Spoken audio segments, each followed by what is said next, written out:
सभी साथियों को नमस्ते। मैं सोनू आर्य, आप देख रहे हैं मिशन आर्यवर्त।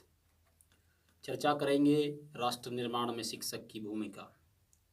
एक शिक्षक कितना महत्वपूर्ण होता है किसी भी राष्ट्र के उत्थान में। आचार्य चाणक्य कहा करते थे कि शिक्षक वो सामर्थ्यवान होता है, शिक्षक साधारण नहीं होता। सृजन और प्रलय दोनों उसकी गोद में खेलते हैं, और यही भूल की थी धनानंद ने, जिन्होंने आचार्य चाणक्य जैसे एक प्रखर और इतने बुद्धिमान व्यक्ति का निरादर किया। और उन्होंने वो प्रतिज्ञा ली कि जब तक इस नंदवंश का नाश मैं नहीं कर लेता तब तक मैं चैन से नहीं बैठूंगा। और उसका परिणाम आप सबके सामने था, नंदवंश का जिस प्रकार उन्होंने विनाश किया, चंद्रगुप्त मौर्य को तैयार करके, और एक खंड भारत के शासन की नींव उन्होंने रखी। तो कहने का भाव ये है, शिक्षक एक राष्ट्र के उत्थान में अपना बड़ा विशेष स्थान रखते हैं। और यदि वर्तमान परिदृश्य को कोई व्यक्ति बदल सकता है तो वो एक शिक्षक ही है। ये दुर्भाग्य ही रहा इस राष्ट्र का कि एक शिक्षक का जो उत्तरदायित्व था वो अपने उत्तरदायित्व से विमुख हो गया, और राष्ट्र को सफलता के जिस सोपान के ऊपर आज आरूढ़ होना चाहिए था, उस सफलता के सोपान के ऊपर राष्ट्र आज आरूढ़ नहीं हो सका, क्योंकि शिक्षक अपने उत्तरदायित्व का निर्वाह करने से चूक गया। न तो शिक्षक में वो साहस रहा, न वो सामर्थ्य रहा। प्राचीन शब्द जो था आचार्य, और आचार्य का तात्पर्य यही हुआ करता था कि जो आचार और व्यवहार दोनों में जो श्रेष्ठ होता था उसी को आचार्य कहा जाता था। मेरे सज्जनों, अपने ही सज्जनों के हाथों सम्मानित होने में गौरव का अनुभव होता है, प्रसन्नता भी होती है। एक साधारण शिक्षक गौरव भूषित हो, यह नहीं परिषद नहीं राष्ट्र के लिए गौरव की बात हो सकती है। शिक्षक और परिषद तो गौरवशाली तब होगी जब यह राष्ट्र गौरवशाली होगा, और यह राष्ट्र गौरवशाली तब होगा जब यह अपने जीवन मूल्यों और परंपराओं का निर्वाह करने में सफल और सक्षम होगा। और यह राष्ट्र सफल और सक्षम तब होगा जब एक शिक्षक अपने उत्तरदायित्व का निर्वाह करने में सफल होगा।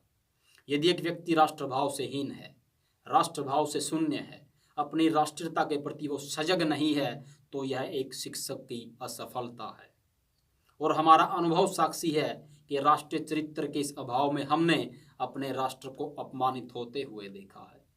हम शस्त्र और शास्त्र धारण करने वालों को राष्ट्रीयता का बोध नहीं करा पाए, और व्यक्ति से पहले खंड खंड हमारी राष्ट्रीयता हुई।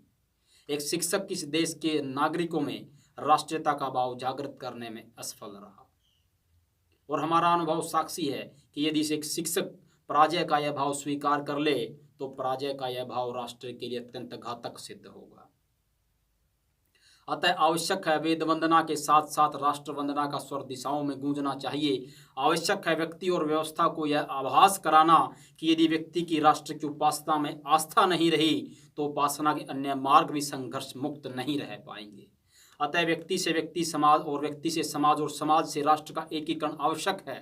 अतः शीघ्र ही व्यक्ति, समाज और राष्ट्र को एक सूत्र में बांधना होगा, और वह सूत्र राष्ट्रीयता ही हो सकती है। एक शिक्षक अपने उत्तरदायित्व का निर्वाह करने के लिए आगे आए, इस उत्तरदायित्व का निर्वाह वो करे। संभव सी बात है, जब एक शिक्षक इस कार्य को करने के लिए आगे बढ़ेगा तो अनेक बाधाएं उसके मार्ग में आएंगी, परंतु इन बाधाओं के ऊपर उसे विजय प्राप्त करनी होगी। ये भी संभव है राष्ट्र को एकता के सूत्र में बांधने के समय शिक्षक को सत्ताओं से भी लड़ना पड़े, परंतु समझ रहे सत्ताओं से राष्ट्र हित महत्वपूर्ण है, राजनीतिक सत्ताओं से राष्ट्रीय हित महत्वपूर्ण है। अतः राष्ट्र की वेदी पर सत्ताओं की आहुति देनी पड़े तो भी एक शिक्षक संकोच न करे। इतिहास साक्षी है, सत्ता व स्वार्थ की राजनीति ने इस राष्ट्र का सदैव अहित किया है। हमें अब सिर्फ इस राष्ट्र का विचार करना है। यदि शासन सहयोग दे तो उचित है, अन्यथा एक शिक्षक अपने पूर्वजों की पुण्य व कीर्ति का स्मरण कर अपने उत्तरदायित्व का निर्वाह करने के लिए सिद्ध हो। विजय निश्चिंत है, विजय निश्चिंत है इस राष्ट्र के जीवन मूल्यों की, विजय निश्चिंत है माँ भारती की, विजय निश्चिंत है इस राष्ट्र की। आवश्यकता मात्र आह्वान की है। माँ भारती आप सबका मार्ग प्रशस्त करे। इति ओम सम। नमस्ते साथियों, इस वीडियो को ज़्यादा से ज़्यादा लाइक करें, कमेंट करें, शेयर करें और चैनल को सब्सक्राइब करना ना भूलें। आप अंग्रेजी दवाओं से परेशान हैं या फिर रोगों से परेशान होकर संसार से उठ जाना चाहते हैं? उठ जाने से पहले नाड़ी वैद्य क्या क्लब आइए और अपने सभी रोगों का आयुर्वेद में सही समाधान पाइए।